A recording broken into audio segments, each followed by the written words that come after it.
Matt Breitenbach here. First episode of our new season of Back to Disrupt podcast. Here with Peter Sabbath from Sabbath Architects. And Peter, so excited to have you. Exciting to be here. Yeah. And we're at one of your houses, 570 Montauk Highway, on the market with Bat. We'll put some info in the comments for later. But Peter, I first met you, Sag Main Street, sustainable build you did, 2008. So talk about Modern Green Home and starting that company and where that all came from. I think Modern Green Home I formed around that one house that you came to and we met at 151 Sag Main Street. I mean, I was a painter, literally, working in a loft in Dumbo, and had started, renovating lofts down there myself just to supplement my painting income, and found myself out east doing the similar thing to a house in Springs. And at that time, some painter friends saw my house and loved it and asked me to do their house, and just on the side thing. And I said, of course, I can do that. And which quickly led to a house down the road that was going to be torn down, the Sag Main house, by a developer. And the developer was getting so much flack from the community for tearing down this historic house that I met him through some real estate friends, and he said, "You're crazy enough. Why don't you take the contract from me and you save the house?"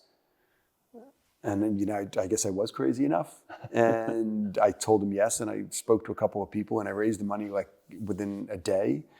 And next thing I know, I was trying to design this, 9,000 square foot house renovation and addition in Sagaponack.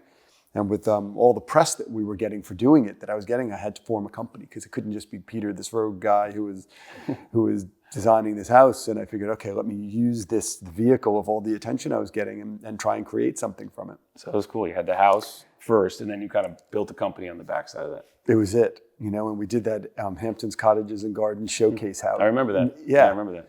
At that time. And it went from selling paintings out of my studio in Dumbo to, walking around this house, 9,000 square foot house with, 300-400 people at the gala opening, thanking me for what a great job I did. And I was like, wow, it was kind of a shift. And suddenly then people started asking me to do homes. Yeah. And I had to create the And that was seemed like a very innovative company at a very non-innovative time in the Hamptons. We were way too early, and the concept of green homes and sustainable building was appropriate, but it hadn't really caught on to where people wanted to spend extra money on it. And inevitably, to do things like that cost, sure, there are a lot of decisions you can make that don't cost more money, but a lot of the things that really, really push the envelope on the sustainability side cost more money. Yeah. And people didn't want to pay. And so everybody would say, "I love the idea of a green home." And then when you gave them the price, they were like, "Well, how much cheaper can I do it? Yeah. Let's pull out that. Let's pull out this." And, now it's a different story. Yeah. But back then we were definitely ahead of our time, pushing the envelope. Yeah, there really wasn't at the time, not much sustainable architecture going on. There was none. Yeah.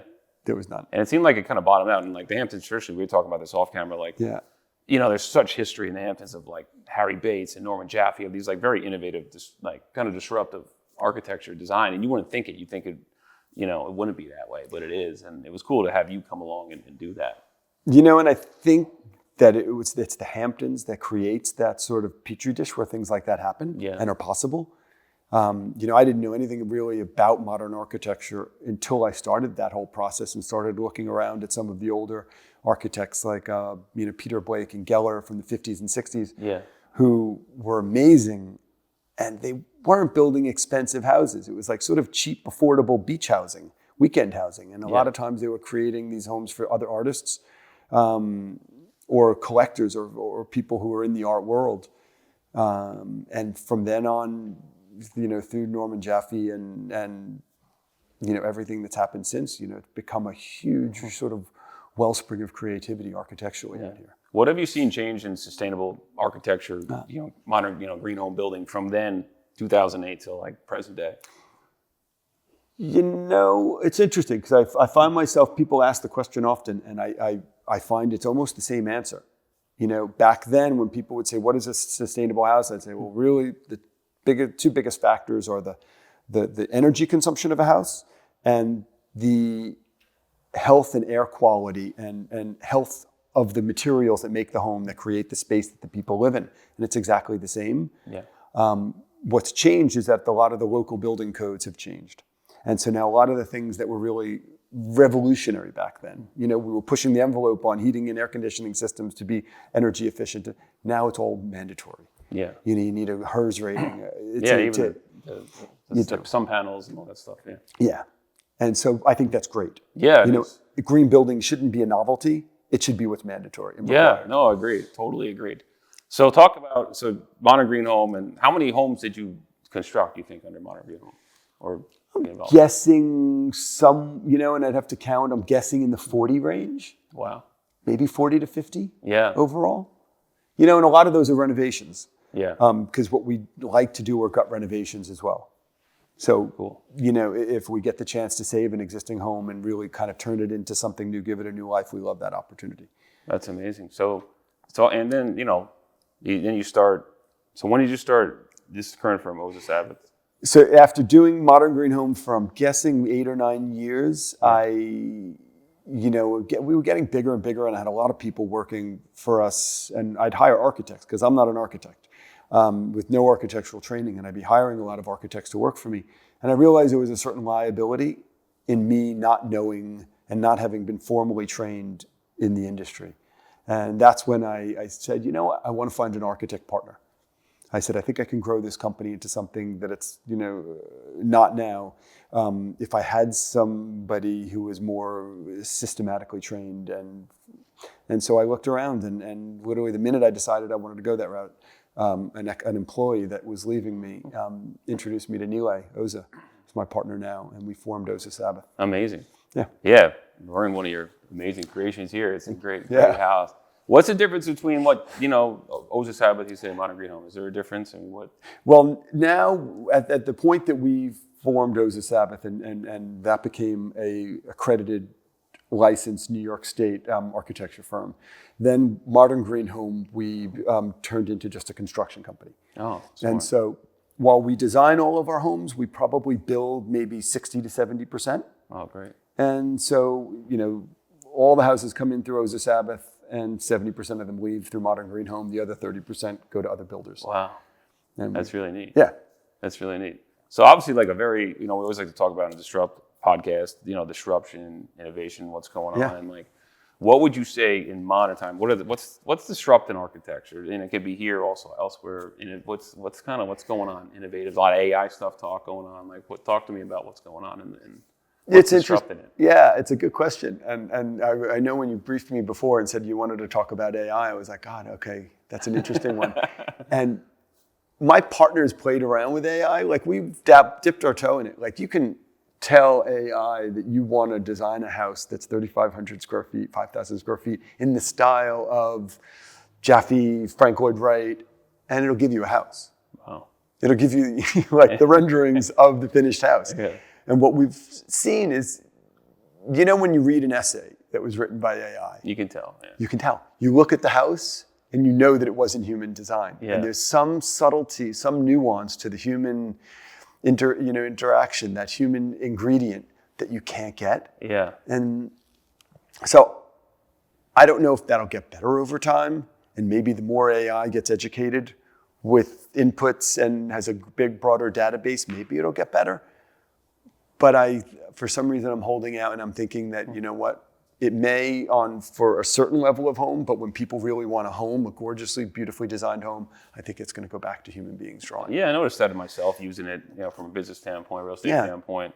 I've felt it good as like an outline or something that could help push you along or give you some more framework. But I think, even just getting into creative writing.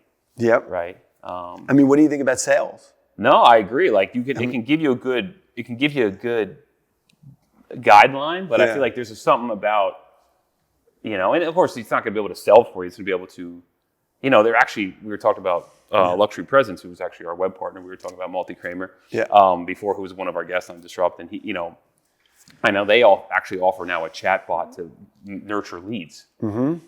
And it's very interesting to see how that goes. But it's all word, right? Like, maybe at some point they can create a voice. Eventually I think they probably could. But like, there's just, like you said, there's a certain human component to sales, because the way I look at sales is more advising and open-ended questions and guiding them along. Yeah. If you're going to try to hard sell somebody, Yep. maybe you can AI that. Right. But I feel like sales is about learning what, say you come to me, you're like, man, I want to buy a house, and understanding what your motivations are, what you're expecting to happen, what you're looking about the market, what are you concerned about, which I need your input to deal with. And I think it's exactly the same thing designing a home. Yeah. Like you need to know, like, okay, is the person going to tell the AI architectural designer, I like to read my book in the library, you know, in the corner of the kitchen on a sunny morning, and you know, like, and when you pick those little, you know, anecdotes from the client, then you can design them into the home. Is AI going to be able to do all that, or ask the right questions?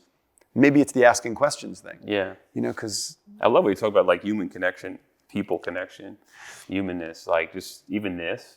You know, I haven't seen you in a while. It's great sitting down with you, like just connecting on a human level, person to person. Yeah. And that's where I feel like the magic happens. I'm completely with you. And I think that's where AI will, you know, there'll be a real hard line between anything that's AI created versus the human thing. Yeah. And that human thing is going to have a premium. You know, the people who are going to want beautiful houses and have that luxury place that they go to on weekends is going to go to a person. Yeah.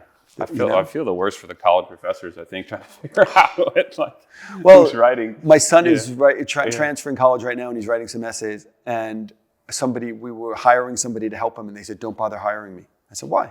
And they said, because all the schools know that all the essays are written by AI now, and they don't even read them. Wow. Yeah, they said, so the essays are a thing of the past within the last 12 months. Wow. Gone. Disruption. There you go. That's it. It's total. The system is upside down. Oh, so crazy. Wow. Oh, that was cool. That was cool and successful. So talk about, you know, we're sitting in this beautiful house here. Talk about this creation here. How did this process go? You know, we had done a couple of houses, you know, with Mitch, and they're great people to work with. We don't ordinarily like to work, like we'll sometimes design spec houses if we're going to sell them, or somehow it's our development. But this was, Mitch came to us, and he's such a wonderful guy, and they end up, we have a really nice, productive, creative dialogue together, where they really trust our expertise when we come to the site and say, okay, listen, we're going to lay out some grounding principles at the beginning, like, hey, we've got, you know, these sort of liabilities of the property, and this is what we want to work against, you know, with our design, and we want to try and combat this, and they get it. And so, you know, when we put this before them, we said, you know, they were like, we want a 2-story house. I said, no. He said, it's cheaper to build. I said, no, you want a 1-story house. Yeah. He's like, why? I said, you're not gaining anything by going up in this location. Yeah. You know, I said, by spreading out on your lawn, we're going to be able to create private courtyards that are away from any of the things that you want to hide from, you know, at this location. And that's going to really be key, I think, to how it sells and how it performs and how people live in it. So they came to you. This design more, you guys presenting the design to them, or they? No, fully presented to them. Like, this is it. This is the vision. And they looked at it and they were like, can we get back to you? Yeah. You know, and it was, you know, I think it was fairly quick because they made quick decisions. And it was like a week, and they came back and said, okay, we like it. Yeah. Well, what the coolest element of this house, and we'll put this in the link in the podcast, people can check it out. But is the lower level here is like a, you know, is incredible. Like, where did that idea come from? Okay, and I have that where I have to really give Mitch some huge pat on the back for that. Yeah. We told him, you know, we designed a normal 10-foot basement. A Hampton's normal 10-foot basement, not a normal basement. And it had a lot of amenities in it.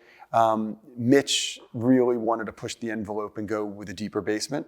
We drew the plans against our suggestion. We just said, hey, listen, it's going to cost a little bit too much to do it. And Mitch said, don't worry, I think it's going to make a big difference. And once we walked in there, we agreed. Yeah. You know, everything he packed into the basement, amenity-wise, luxury-wise, that huge open play space, whatever, you know, that can be used for anything. I think it was amazing. Yeah, what are you seeing? Like, it's interesting. The Hamptons lower levels are so big, these different spaces. We've seen like this post-COVID world come in where people, you know, home offices and almost like Hamptons houses went like, we're going smaller, and then COVID happened. They're like, now we're going bigger. Yeah. Now it's like, and then this house really nails it with that lower level. There's like so many nooks and crannies. If you can do different things, it's like a compound. And, I mean, what are you seeing in houses you're designing now? Have you seen a change since COVID? Like, what's going on? interesting. And I think it just may be the clientele we're attracting. If the family has kids, it's the same old, same old. Yeah. The typical house in the 5,500 square foot range, above ground with a full basement, that seems to be that formula that people really love and gravitate towards if they have kids. If their kids are if they're empty nesters and the kids went to college, we see them scaling back. Yeah. And that's why I was saying maybe we're attracting that because we're us and I'm an empty nester now, and I think I'm possibly attracting more empty nesters. Where do you live now? I live back and forth between the city and out here. Yeah. No, I mean, what town in the Hamptons? Oh, Sag Harbor. Sag Harbor. Yeah. What's your favorite? Where Sag Harbor. You're a Sag Harbor guy. I can tell Sag Harbor people. I lived in Sag Harbor for a while too. It's great. It's a great village. Are you in the village or kind of outside? In the village, yeah. And I love Sag Harbor. I like the community. I'm a big sailor. And so I love being on the water up there, big boater. It's great. Yeah. Sag Harbor definitely has that vibe. It definitely does. Yeah. It's great. And that's where my partner Neil lays up in Sag Harbor as well. Oh, and it was good for the kids. The school system's great there. School system's great. My best guy friend is Dan White is the coach there, and he also is the head coach of the basketball team, which I just went and checked. I just went to one of their games. So it's a great community, really good community. It totally. But that being said, I've got a lot of friends in East Hampton. Yeah. And they're all fantastic. And my kids actually wanted to transfer. Well, you were kind of an innovator in that too. And I feel like even myself being out here full time, and now I've seen that change post-COVID too, with this whole new community out here. Yeah. And it's helped the communities in a lot of ways. Yeah. Of this people here. And it's interesting. During COVID, obviously, there was a huge, everybody was isolating. And so everybody resorted to Zoom calls. And so what we realized is coming out of the pandemic is it was really difficult to get our clients in the office because they would just constantly say, hey, can't we just do a Zoom? And we would say, you know what? We really can't design a home for you over Zoom. And so what we ended up doing is we opened an office in the city and over in Tribeca, and we realized, you know what? They're not coming out to the Hamptons for a meeting. We're going to open an office there, and all the clients love to come down to the office there. We have people working in and out of there all the time. I'm in and out of there all the time, and it's I think it's a big thing in person, and I've learned that. And actually, I was really inspired. CEO Compass, he does a keynote every year at the retreat for Compass, and this year he was talking about in-person connectivity and connection. Yeah, and it really inspired me to instead of just doing whatever with clients or calling them, is actually pushing towards, hey, come grab coffee with me, come sit like this with me. Meet me anywhere. I don't care. I'll meet you anywhere for 10 minutes. But just connecting on a personal level. And I realized that with sales too. If I can get in front of someone, or I can get them at a house, and I can kind of get in front of them or get them in my car and start to just learn about them, learn what I can do to help them, it becomes a different experience. It's entirely. And I think it makes the big difference. Yeah. In the outcome. We've had clients that we never met that literally came to us during the pandemic. We met them on Zoom. We designed their entire house on Zoom. Some of them, we didn't even see them until construction was halfway done. Yeah. And they were like, oh God, I thought you were taller. Oh, I thought you were shorter. I'm like, we've been working for 3 years and we haven't met. Even seeing you, I ran into you briefly, but just connecting with you now, it's been amazing. It's awesome. I feel like that's what's been fun about this Sharp podcast too, is actually I feel like I make new friends or deepen relationships just sitting with them. Yeah, I'm sure. Kind of diving into some deeper conversation about life for 20 minutes. Well, I was going to say, because the podcast gives you that opening. Yeah. Because sure, you're going to ask questions and you're going to create a dialogue. Yeah. So I'm not surprised that happens. Yeah, awesome. A question we always ask, and I always love to ask, is what going into the future of things too. All right, what keeps you up at night? What worries you about the future of architecture? I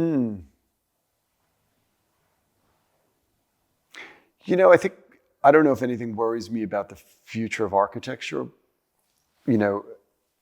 specifically about architecture, but more about the world. Yeah, I would say it could be more. What just keeps you up at night? I think about it. We designed a house, for a developer down on the ocean in Amagansett. And I thought about it afterwards, and I said, should we have designed that house? There's an unbuilt dunescape there, and it didn't need a house, and it shouldn't have been built, and the house shouldn't have been built. But, we're hired by a developer, and we're given money, and I think about that a lot of times, going forward. When people are paid money, if you don't do it, somebody else is going to do it. Somebody else is going to want. So in that sense, I'm happy that at least we designed a beautiful house for the location. But I don't know how, and this goes for a lot of waterfront properties. There's sure some of them are above the floodplain and in a safe place, but looking at where the trajectory of our sea levels, yeah, a lot of these waterfront places you just shouldn't build on. Yeah. And do you feel, where's the responsibility of the architect in that to say, don't do it? Yeah. And I don't know, and I don't know how you play it. No, it's hard. I think it happens in business. I know for us too, sometimes, or like real estate brokers too. I've learned that doing this for 15 years. Yeah. They dangle the carrot in front of you with future deals, like, take this commission, and they, I don't want to work with this. It's working with the right people in the right situations, and I've learned that myself, and that's a perfect example of maybe saying, hey, like, shouldn't I have, just feeling maybe that's not the right place to build a house, or just maybe that's not the right client to work with. And the money's good. Yep. I understand that sometimes too, and I've learned that, like, cutting out relationships, I don't know if this is the right place for me. Yep. And I guess and I don't know, but like, is it making the decision that you can sleep with yourself, and if somebody else wants to do it, let them do it, but at least you made a stand, personally. And I wonder, I sometimes feel bad, if there's an uncleared lot. Yeah.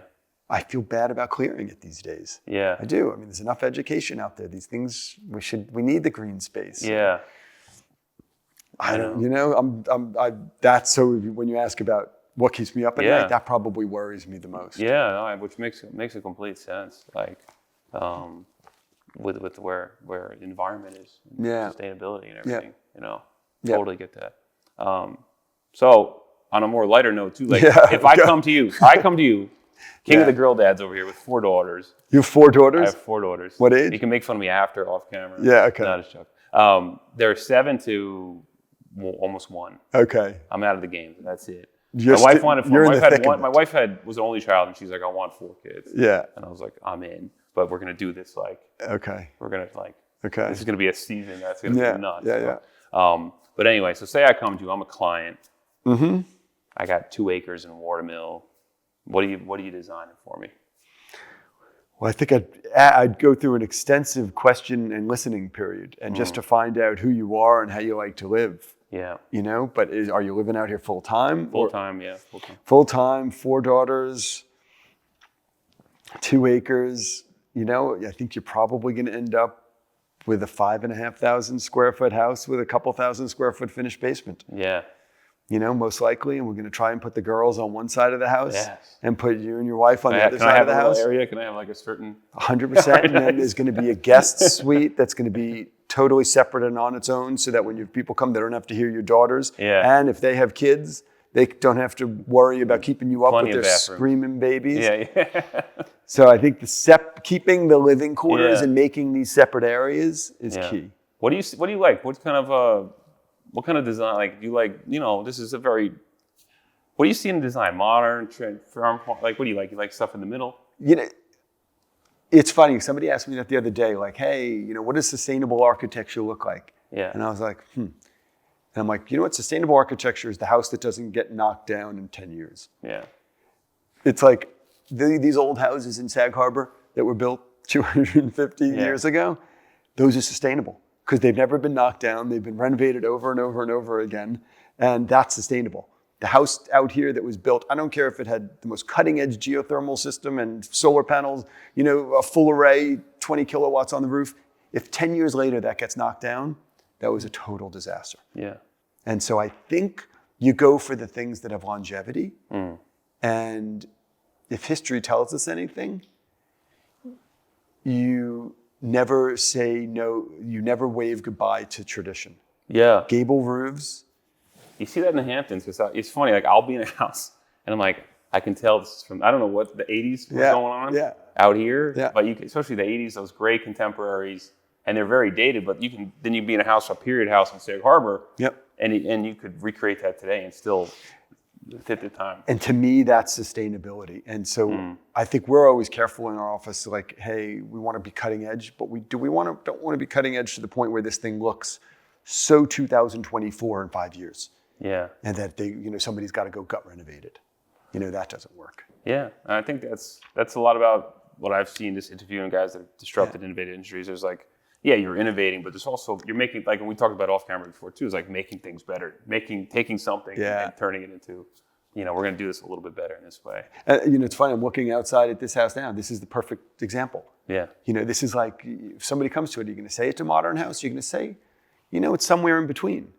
A lot of it looked traditional. It's got some, wood siding. I call this like a warm modern, which I think you really nail. And I've seen your work really nails. And I call it almost like the California. I like that Malibu modern, like kind of has that. Yep. Sometimes you see these guys do modern out in the Hamptons. It looks like they landed a spaceship in the middle of a farm field. And I'm like, come on, it's too much metal. It's too too cold. And this is a very warm house. You feel like you live in it, even with this size. So that's perfect. And you use the words warm modern, and that's what resonates with me. Yeah. I think that was a real good description. All right, cool. That's what these are, warm modern houses. Peter, this has been a pleasure. I wish I could keep talking for another 25 minutes, which we might do off camera, but we'll have you back. And thank you for coming on. I appreciate it. Real pleasure. Thanks for having me. Thanks. Man. Yeah. Thank you.